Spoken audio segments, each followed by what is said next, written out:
Приветствую, ребят! Вы на канале Юра. Сегодня мы поговорим о том, что же можно купить до $4000. 3,5-4 тысячи долларов в этом диапазоне. Было видео до $2000. Ссылку на него я оставлю. И в комментах в Ютубе, в соцсетях мне пишут: сними 3,5 и 4.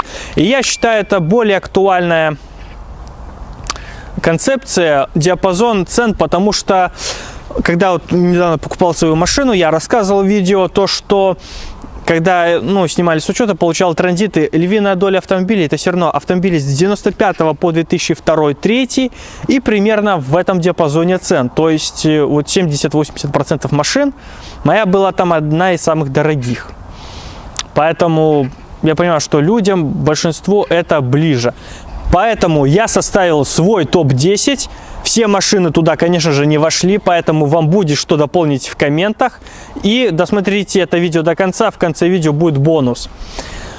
Ну и первое, конечно же, это ВАГ.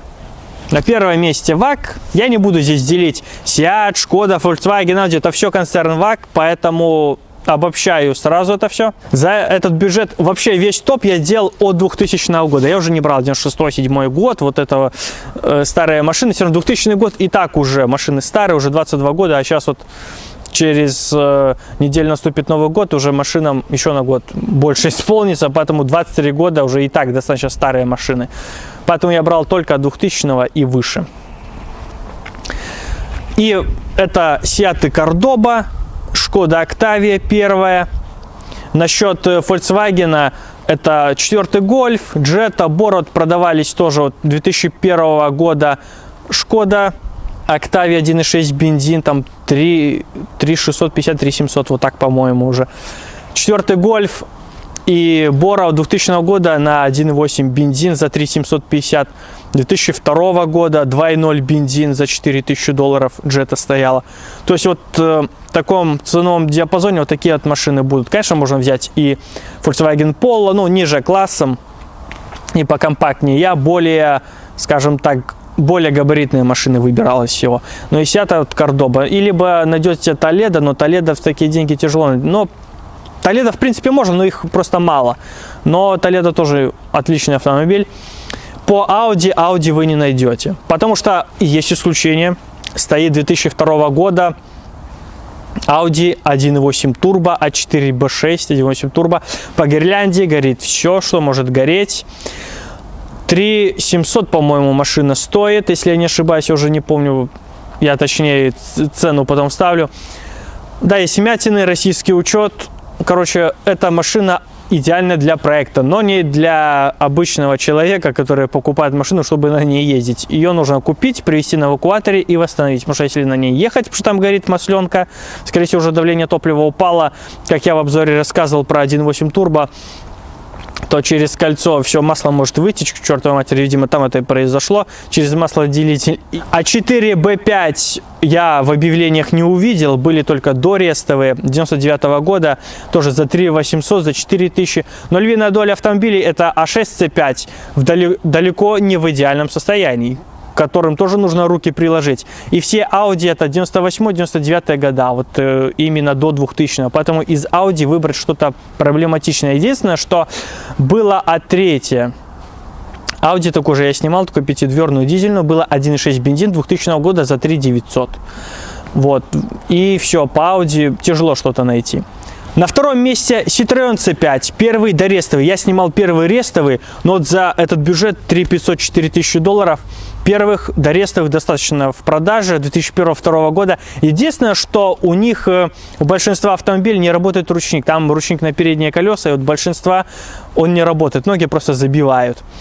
Но это можно сделать, и многие уже знает, я рассказывал на видео, есть уже СТО и мастера, которые именно Citroёnами занимаются, тем более сейчас в соцсетях везде можно найти совет, сообщества разные существуют, то есть большинство, да не то что большинство, всех автомобилей бояться не нужно, бояться нужно только те автомобили, которых там 1-2 штуки в продаже практически нет, и запчастей вы найдете только под заказ. А такие все автомобили более-менее массовые, бояться, собственно, и не нужно, с ними уже давно все прохавано. На третьем месте Peugeot 406, тоже очень хороший автомобиль за такие деньги. Я смотрел объявление, когда к видео готовился, стоит 2001 года черный универсал 2.0 дизель, 2001 год за 3 750. Но видно, что автомобиль семейный, пороги переварили, подкрасили, там все косяки поустраняли. Так, машина видно, что свежая, ухоженная. За такие деньги отличный вариант для покупки. На 4-м месте Mazda. И Mazda здесь очень хороши по цене, потому что свежая по годам получается. Mazda уже 6-ю, первую шестерку можно найти. Но Mazda слабы по кузовам. Вот видно и по припаркованным автомобилях на парковке, и вот в объявлениях видно, что пороги, там низы дверей, арки. Вот Mazda слабые вот на кузов, но машина очень хорошая. 3.2.3, конечно же, 6.2.6, и вот первая шестерка тоже в этот диапазон попадает ценовой. Но кузов придется руки приложить. Но вот хорошая 6.2.6, вот за такие деньги можно найти. И 2001-2002 год очень свежо по годам можно найти. Шестерки еще моложе, поэтому в этом плане кому-то принципиально это хороший плюс. И 6.2.6 я снимал, был обзор, достаточно популярный на канале, ну, очень интересный автомобиль, хороший. На 5-м месте Fiat Stila. Я снимал обзор на такой Fiat, автомобиль мне очень понравился, очень классный, хороший. Нечего добавить, все сказал там. Повторю еще раз то, что главная черта, сильная черта этой машины – это ее кузов. Она действительно вот в этом побеждает достаточно многие автомобили, если не все. Это очень серьезный плюс. Автомобили был уже сейчас кузовня самый дорогой, да и всегда было самым дорогим мероприятием. На 6-м месте Nissan Primera P11, P12. Вот эти кузова. Almera N16. Вот в этих диапазонах ценовых достаточно тоже машин можно себе выбрать. И, казалось бы, сейчас машин меньше продается по количеству, но все равно хорошие машины появляются. Люди продают старое, все равно покупают что-то, ищут поновее, посвежее. И хороший автомобиль все равно можно найти. На 7-м месте Renault Laguna. Вторая. Я снимал такую Лагуну с 2.2 DCI. И такой двигатель я вам не рекомендую, автомобиль с таким двигателем я вам не рекомендую брать, потому что он не даст вам скучать. Все же лучше 1.9, попроще, понадежнее. Ну, бензинки можно присмотреться, конечно, кто за бензин больше топит. Машины неплохие, хорошие, достаточно не старо выглядящие еще. И действительно можно себе что-то хорошее найти. В обзоре я подробно об этом рассказывал, но действительно машина неплохая. На 8-м месте Ford Focus 2001 вплоть до 5-6 года. До $4000 в этом ценовом диапазоне можно найти себе машину. Не сказать, что их прям много, но их достаточно. Есть выбор, можно помониторить объявления и хорошую свежую машину себе достать. Конечно, Ford не отличается высокой стойкостью к коррозии и придется руки где-то приложить, но опять же зависит от состояния автомобиля, от торга владельца и насколько понимающий владелец. Часто важна не сама машина, ее состояние, а владелец ее, потому что любой автомобиль можно реанимировать, и меньшими затратами и с хорошим торгом можно в эти же деньги уложиться, устранить какие-то кузовные элементы, поменять, либо устранить болгарочно-сварочным способом и себе сделать машину идеальную на каждый день. Насчет идеальной я загнул, но хорошую и надежную на повседнев. На 9-м месте Opel Astra, Opel Vectra. У нас их предостаточно, они массовые, популярные и много уже с этими машинами тоже прохавано. Простые, хороши, надежные. Но опять же, со всеми автомобилями нужно на кузов смотреть и приложить к нему руки. Но машины хороши, конечно. Самое главное, что есть выбор, их много по количеству. И на 10-м месте завершает этот топ Toyota Avensis. Неплохой автомобиль, тоже есть выбор, можно поискать, найти себе хорошую свежую машину. И такие автомобили очень тоже, в большинстве того, что я назвал, вот за исключением там тоже Opel, Вага, тех же Гольфов, вот многих автомобилей, которые покупают молодежь, и эти машины гуляют по рукам. Вот Тойоты, ну, Citroёны даже, C5, вот большинство автомобилей из этого списка подходят больше возрастным людям, которые покупают люди в возрасте, вот для надежности для себя, а не как молодежь именно погонять и спихнуть такому же. То есть есть выбор, есть ресурс еще у машин. То есть я веду к тому, что они просто не такие ушатанные и достаточно бодрые по своему техническому состоянию. Но кузова, как я уже сказал, нужно смотреть везде. Так как это топ-10, больше 10 нельзя, но упомяну Митсубаны все же, Каризму я снимал в свое время, хороший тоже автомобиль. Галант также я снимал, и европеец, и американец. И за эти деньги, этих годов, можно найти такие автомобили себе. И опять же, они не такие массовые, но тоже есть у автомобиля свои поклонники, фанаты. Каризму, Галант тоже без проблем можно найти. Lancer 9 я тоже снимал, есть обзор на него. Я там рассказал, что вот некоторые элементы стоят очень дорого и тяжело найти.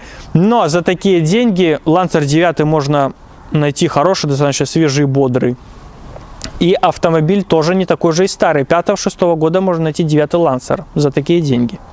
Безусловно, во все эти автомобили, что я назвал, нужно будет вложить деньги. Это бесспорно. Они все уже 20-летние и кому-то чуть больше, кому-то чуть меньше, но около 20 лет.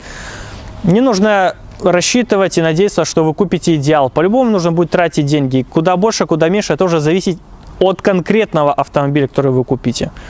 Уже здесь нету хорошая машина, либо плохая. Тут уже исключительно решает состояние и владелец, насколько он торгуется.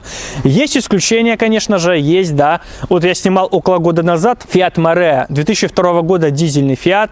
Он практически в родном цвете еще, там пару крашеных элементов, так родная краска в круг на нем. Все отлично, владелец нам $200 вложил, он 200 стал и катается до сих пор.